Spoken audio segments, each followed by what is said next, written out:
Welcome back to Grammar Fundamentals for the PSAT. This is Chapter 9, Lesson 54. Last time, we matched a verb to its subject. That's easy when they sit side by side. But often, the test hides the subject.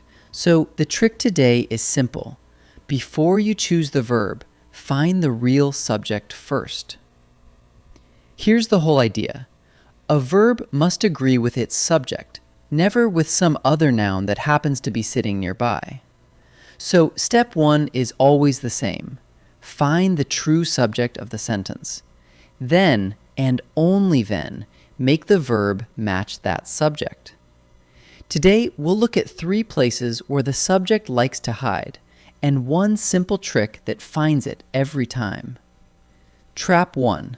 A prepositional phrase slips in between the subject and the verb. The box of nails is heavy. Your ear wants to match nails with the verb because nails sits right next to it. But of nails is just a prepositional phrase. Cross it out. The verb agrees with the real subject, box. The box is heavy, not the box are heavy. So the answer is box is, never nails are. Read the sentence without the phrase and it's obvious. Trap 2, inverted order, where the verb comes before the subject. Here are the keys. The word here is not the subject. It can never be the subject. Flip the sentence around and it reads, the keys are here. So keys is the subject and keys are is correct. Same with there. There is one left really means one is left. So the verb matches one.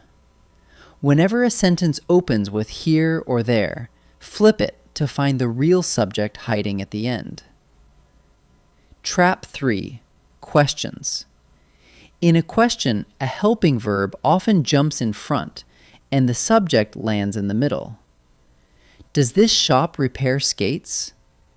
The subject isn't the first word, it's shop, sitting between does and repair.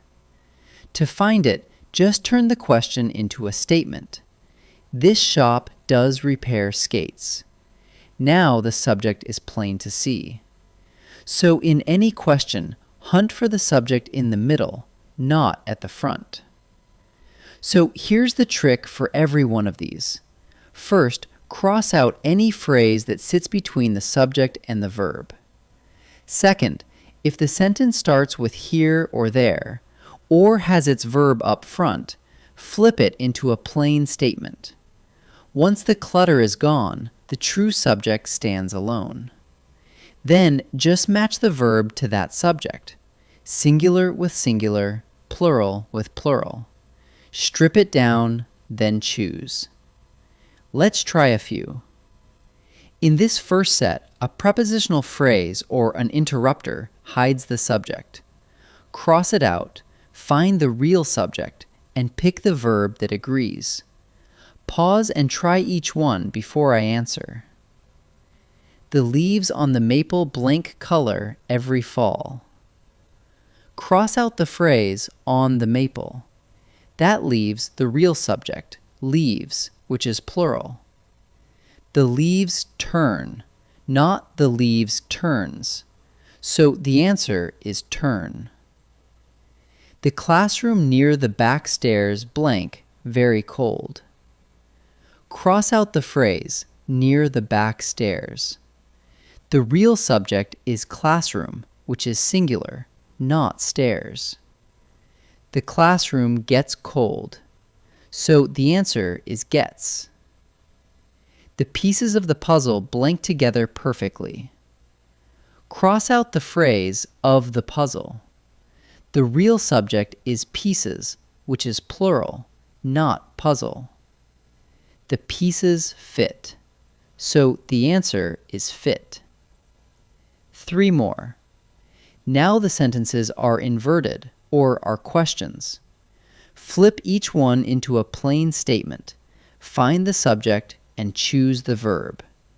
Pause and try each one. Here blank your instructions. Here can never be the subject. Flip it. Your instructions are here.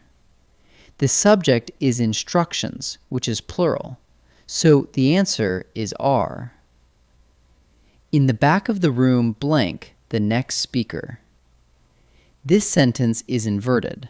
Flip it. The next speaker sits in the back of the room. The subject is speaker, which is singular, so the answer is sits. Blank, the freshman understands Spanish? Turn the question into a statement. The freshmen do understand Spanish. The subject is freshman, which is plural, sitting between the helping verb and understand. So the answer is do. Let's wrap up. To make a verb agree, you first have to locate the real subject. Watch for 3 traps.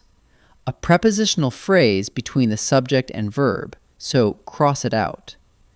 Inverted order, where here, there, or the verb comes first, so flip the sentence around.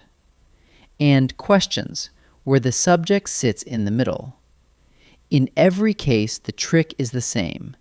Clear away the clutter, find the true subject, and match the verb to it. Great work!